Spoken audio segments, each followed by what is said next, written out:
Hi, and welcome to another episode of Josh Langley Gets to Know. Now, today we are going to get to know someone who is really, really incredible. I've known this lady for about maybe a couple of years now and really love her work. Her name is Dr. Trish Sherwood, and she's a somatic psychotherapist. And she deals with a lot of kids and adolescents as a therapist. She's written about 16 books, lots of books, way more than me. And one of them is The Buddha is in the Street. You may have seen this one. Another one is Holistic Counselling, and plus a bunch of others. Now, the interview she did on she's rural property, sort of same sort of area where I am. And she's interviewed it. You will hear some sheep in the background and some birds tweeting, which is a really great backdrop for this. And we go into places, even if you're not into therapy or you're not even into kids, adolescent work or treating and stuff like that, it's still well worth listening or watching the interview, because we really go into places which get to the heart of what it is to be human, what it is to be alive. And I think I didn't expect it to go there, so I'm really glad it did. And I think you might sort of come out at the end of the this interview a little bit more, I don't know, feeling a bit better about yourself, and especially about how counsellors work and stuff like that. So join with me as I get to know Trish Sherwood. Trish Sherwood, thank you very much. Welcome to my show, Josh Langley Gets to Know. How are you going? I'm good, thank you, Josh. Now, I can hear sheep in the background. You actually live quite close to me. We're both on rural properties. What kind of sheep are they?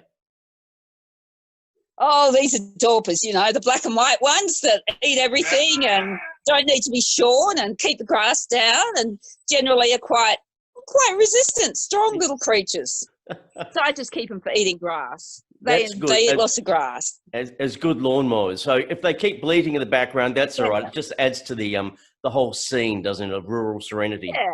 And it makes us realise that not everything happens in urban Australia. There are actually people out in rural Australia doing stuff, lots of stuff, for good things, for kids and adolescents. Exactly. Now, look, we could talk about so much, because you're a psychotherapist, you're working in Bunbury at Accord West, and you're working with kids, and there are so many things that we could discuss straight off the bat. But what I want to do is, the idea of this show is to actually get to know the person behind the work that they do. So first up, why psychotherapy? What made you go into that field, Trish? Well, I was teaching at the university for about 30 years, and somewhere along the line I moved to a rural campus and we didn't have a counsellor, and this was many years ago, and there was a very troubled student, and she tried to take her life in the ladies' toilets, and we all knew she was troubled, but we just didn't know what to do about it. And I decided, being a woman of action, as I am, I better do something about this. So I went off and did a postgraduate training program in counselling, just so I could help the students at university. So that's how it all started many years ago. And I could, make sure that didn't happen again. And then I got more and more into counselling. I got very interested in the dynamics of the processes, particularly in adolescence, that are difficult. And eventually I set up art therapy, sand, colour, clay. We trained all around Australia.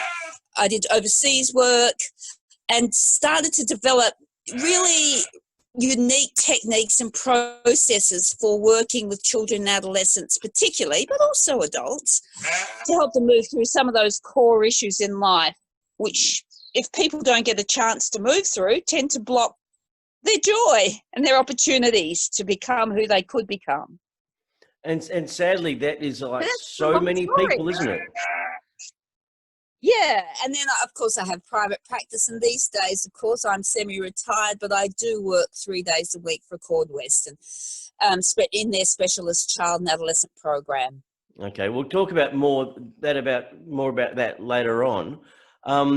I suppose you've also got a lot of Buddhist influence in your work. How did that come about? Yeah, that's a good question. I I'm was just going to hold teaching up at your book. university in the 80s. I'm just holding up your book, which is The Buddha is in the Street, to let people know that, this is one of the Oh, books the you've very written. first book I wrote. Yeah, the Yes. very first book I wrote. Yeah, I was teaching at the university, and it was in the 80s, and the government had sort of encouraged all institutions to take a multicultural approach. So I was teaching the 5 great religious traditions, and I would lecture on one of the great religious traditions, and then I'd have a practitioner coming in to lecture from their point of view on the particular religious tradition. So that was Judaism, Christianity, Buddhism, Hinduism, and Islam. And I was very, very impressed by the peacefulness of the Buddhist monk that came to teach, Ajahn Jagaro at the time. And so were the students. And so I began to be interested in Buddhism as a way of developing inner peace and calm and controlling negative mental states. And so that's really my big interest in Buddhism, is the use of actually focusing on breathing in the body to realize how much stress we store when we don't breathe fully, and to actually practice releasing breath and actually calming our mental states. So I've always been interested in the connection between breathing and mental states. And in psychotherapy, I'm what they call a somatic psychotherapist. I don't believe everything's in a little box in someone's head, their fear, their anger, their grief, their loss. I believe, and I don't just believe it, there's the science behind it. The science behind it is that everything you think releases chemicals in the brain which travel down in the blood to the body cells, and they affect profoundly your life, your health, your well-being, your motivation, your energy. And so I've really become a somatic psychotherapist as a result of realizing that people are holistic. They're not just heads on legs. They have bodies It is that and whole feelings. mind-body connection coming together. And Yeah. and so do you think that the actual the medical profession is starting to see that as well? Because I know there's a few somatic therapists out there, and it's becoming more widely sort of accepted now. But do you think it still has a long Yeah, way to go? well, I think since the 1990s, somatic psychotherapy has started to take off quite strongly. We had Candace Pert, who published some very famous research, Molecules of Emotion, late 80s, and it basically showed us that what we think and feel releases chemicals that ends up in the bloodstream and then affects our life and creates either a negative or positive biofeedback loop. And certainly I think medicine has gone a long way ahead in this. In Australia, we have been somewhat constrained by CBT therapy, which is tending to focus entirely on mind states. Now, what does But in other CBT parts stand of the for? world, a cognitive behavioural therapy. That's the accepted and approved therapy in Australia by but in other countries, Europe, States, certainly somatic psychotherapy is a lot more active, which doesn't mean there's not a role for focusing on your thoughts, but I think it's bigger than just what's in your head. Your thoughts actually affect your very body, the way you walk, the way you talk, the way you sit. It's a living picture Yeah, of I totally get how you're that, because feeling. when I work with my therapist, who's the same as you, with the somatic, and you don't realize Yeah, how much you do hold in your body, and the way you position exactly. yourself when you're walking, when you're talking, when different thoughts arise, your body reacts to that, and it's sort of Mm, and it's how do you then release? How do you then acknowledge that? How do you then release that? yeah. How do you then work with the connection between the mind and the body? And I think Mm, that sort of inquiry is what is needed a lot more these days, because people are only, as you're saying, just realizing this mind-body connection. And if we could understand that, it would sort of prevent a lot of illness that happens in the body because of yeah, that. yeah, it would. Very strongly. So when I'm working with children or with adolescents or with adults, I'm always encouraging people to do things with their bodies to transform dysfunctional patterns into positive patterns. Yeah. Have you got an So that example? you either create it, you make it with clay, or you paint it, or you, whatever you do, but you do something with your body to manifest the new gesture, the new way you want to be in the world. Because I think it's very important. I think the arts play a critical role in mental health.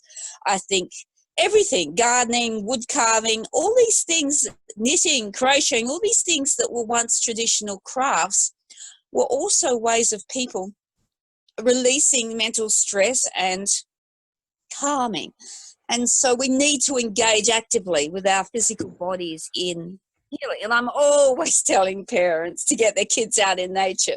I think our biggest disorder today, a mental health disorder, which underlies many, many other disorders, is mobility deficit disorder compounded with nature deficit disorder. Not moving and not being in nature are, in my view, some of the foundational reasons as to why we have epidemics of anxiety, epidemics of depression. Yeah, I agree. And there doesn't seem to be much impetus, I mean, to get people out. And obviously at the moment with people meant to be staying at home and stuff, you know, I can understand that. But even before that, it's even for myself, I know there's a tendency to sit in front of the laptop all day or then sit in front of Netflix or whatever and not actually get out and enjoy nature. And I live on a property with about 7.5 acres, so I've got no reason not to do it. But it points back to, I'm going to do a really gratuitous plug here for my book, Find Your Creative Mojo, because that explains exactly what you were talking about. When we create something, when we're making something with our hands, for me, it's like we get that mind, we get that body, and we get the soul all in working in unison. And we're not sitting there overthinking something. We can actually focus and we can get lost in that project.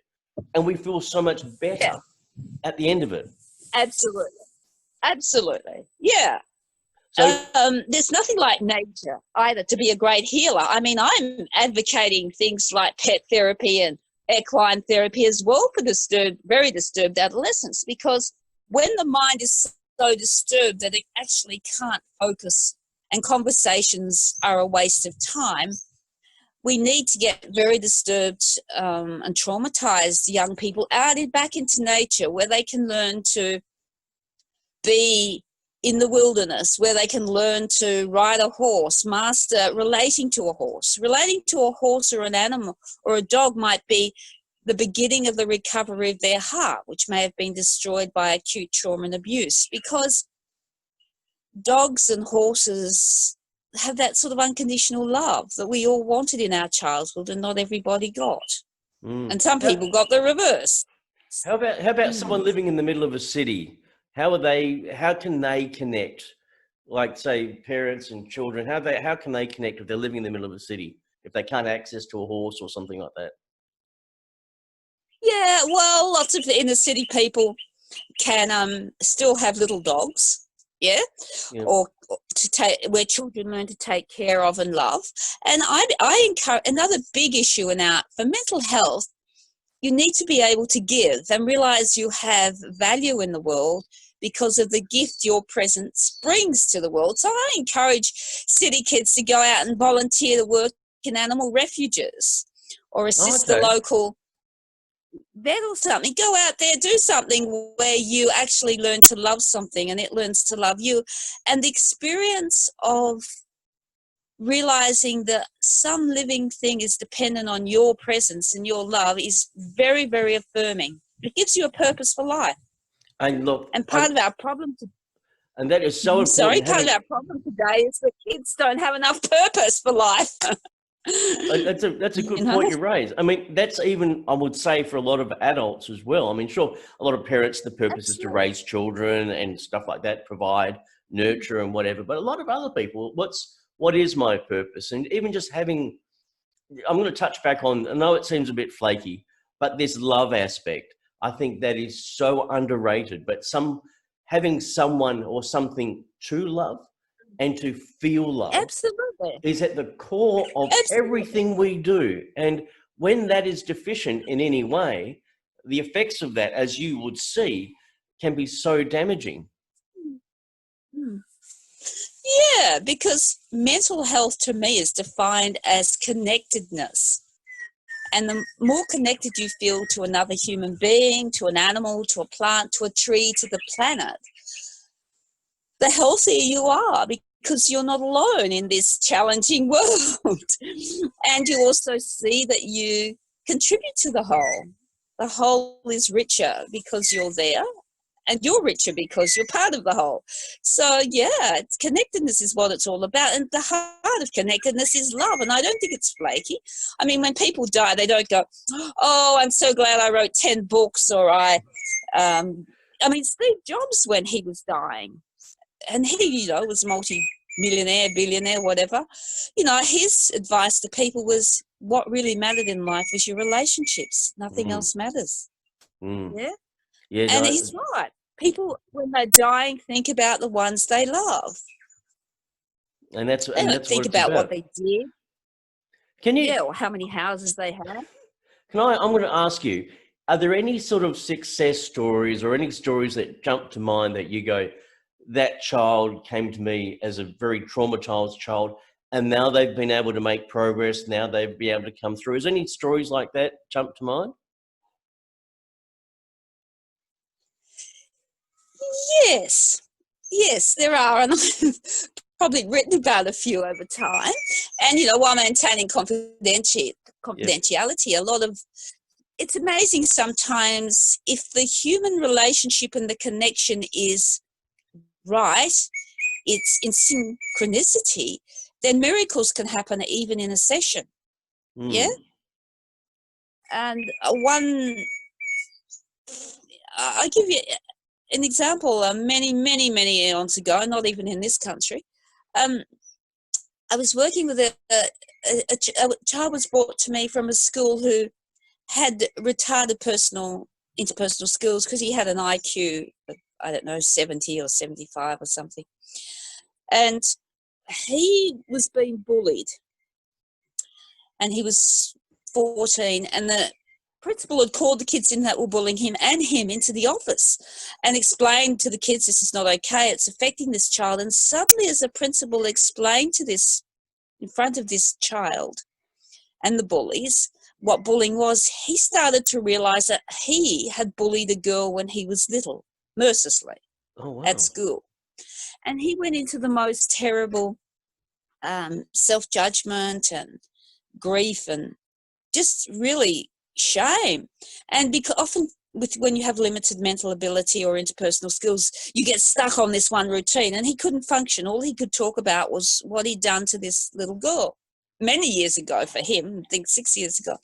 And we did this most wonderful sequence called the compassion triangle, which I actually owe to an innovative thinker, Yehuda Tagar, who developed it. But I used this with this boy, and at the end of this session, we brought compassion back and self-forgiveness back, and it's a beautiful sequence. All of my therapeutic work is working in sequences that are repeatable, and the client can repeat afterwards, or another therapist could repeat. And it just changed his whole life and the whole school. They couldn't believe it, just one session. So sometimes you only need 1 or 2 sessions to change someone's life. You need expertise and you need skill, but you also need to have your heart in relation to their heart so they connect up and connect in. How do you get parents to get buy-in with the therapy and with the treatment for kids? Is it, I know that parents want the best. Are they willing, or how do you get buy-in? Well, I'm pretty strong. I'm family system trained as well. So I'm pretty strong when I'm working with parents and adolescents on getting parents buy-in, because if I can get the parents to buy in, I've got a 90% chance of getting some radical change quickly. If I can't get the parents to buy in, well, I've got probably a 5% chance of getting change. So I'm big on family systems. I don't just see the child, I see the parents as well. Parents come in, I have the child do some work in a separate room. So whether it's children or adolescents, I work with the system as well. And I encourage parents to buy in, and I think that most parents, most of the time, want the best for their child, and they just maybe don't have the skills, don't know any better. It's the way they were brought up, are trying to do their best. yes, there is a small minority of parents who are abusing their kids. And most of those are damaged people themselves who were badly damaged in their own lives. Yeah, I can imagine. I really and truly think that only about, I honestly think only about 3% of people are truly evil and actually get delight out of torturing and hurting other human beings. I really don't. I think a lot of it is ignorance, just plain outright ignorance and woundedness from their own lives. I like that word woundedness, because if the parent comes from a wounded place without recognizing it, they will unintentionally pass that on, or in whatever way, Correct. to the child. Yeah. And Correct. and I know how that works in my own situation. And it's like, how can you then get parents to be? I'm assuming as the kids are going through therapy and you're getting buy-in from the parents, the parents have like an epiphany. They have a moment. They go, "Oh, okay, I see how this all works." Yeah, and I also give the parents skills to work with the child. So the parents know how to work with the child and what's going to work for the child. So I give them the skills based on the psychological development of this child and the issues, so that it's a psychoeducation program, really. Good counselling when you're working with families and children and adolescents. It's not just focusing on the child or the adolescent as the problem. It's psychoeducation. It's helping everybody to feel better in the situation. I think that's really critical. Yeah. And then you get really good outcomes really quite quickly. I was going to say, what is the big thing that you get the big buzz out of? What when you're working with the parents and the children and stuff, and over all these years, what gives you that nice big flutter in the heart? They go, yay.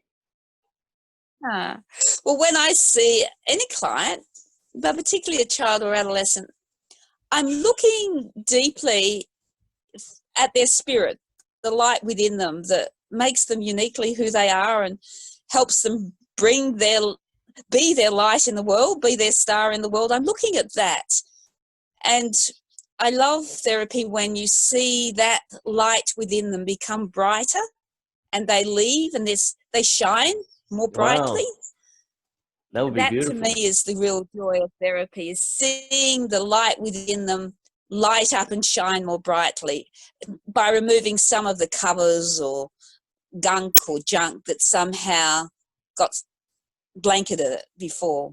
That's a real joy. And there's so much beauty within the human being and the human soul. It just needs to be uncovered. And sometimes the soot and the garbage that's accumulated on it cleaned off. And that's a great joy in therapy, to see that.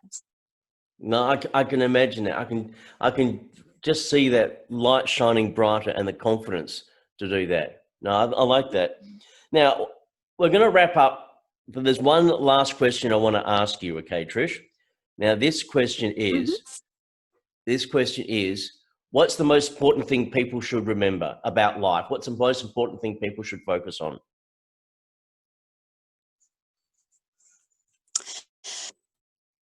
The most important thing we should focus on in life is gratitude.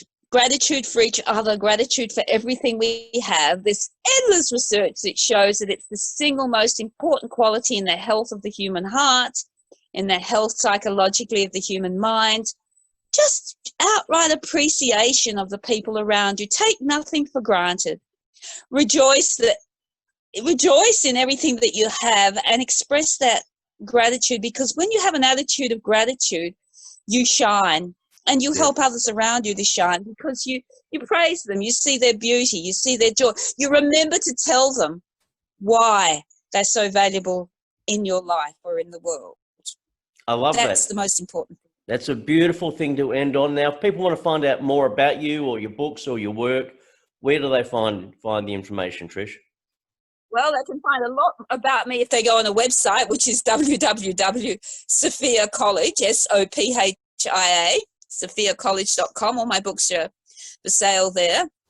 I've written probably 16 different books on aspects aspects of therapy and children and adolescents. But on a day-to-day basis, if they want to see me in therapy or they'd like their child to come to one of these creative therapies, I'm working 3 days a week for Accord West, and the service is free with a GP mental health plan.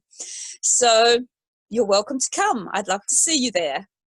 Excellent. Thank you very much, Dr. Trish Sherwood. Thank you very much for your time. Really appreciate it. Great talking with you, Josh, and really appreciate your books too. I use them with my kids. They're great. Very inspiring. Take care. Have a good day. Thank you. Thank you very much for watching the latest episode of Josh Langley Gets to Know. If you want to watch more videos, subscribe to the YouTube channel. Also, follow me on Facebook and Instagram. All the links are on my website, joshlangley.com.au, and that's where you can also get my books for kids to help them make themselves feel good about who they are. I'm about helping kids make friends with themselves, because that's what we all should be doing. And when we make friends with ourselves, we hopefully make friends with everyone else, and the world's a much better place. Thank you very much for watching.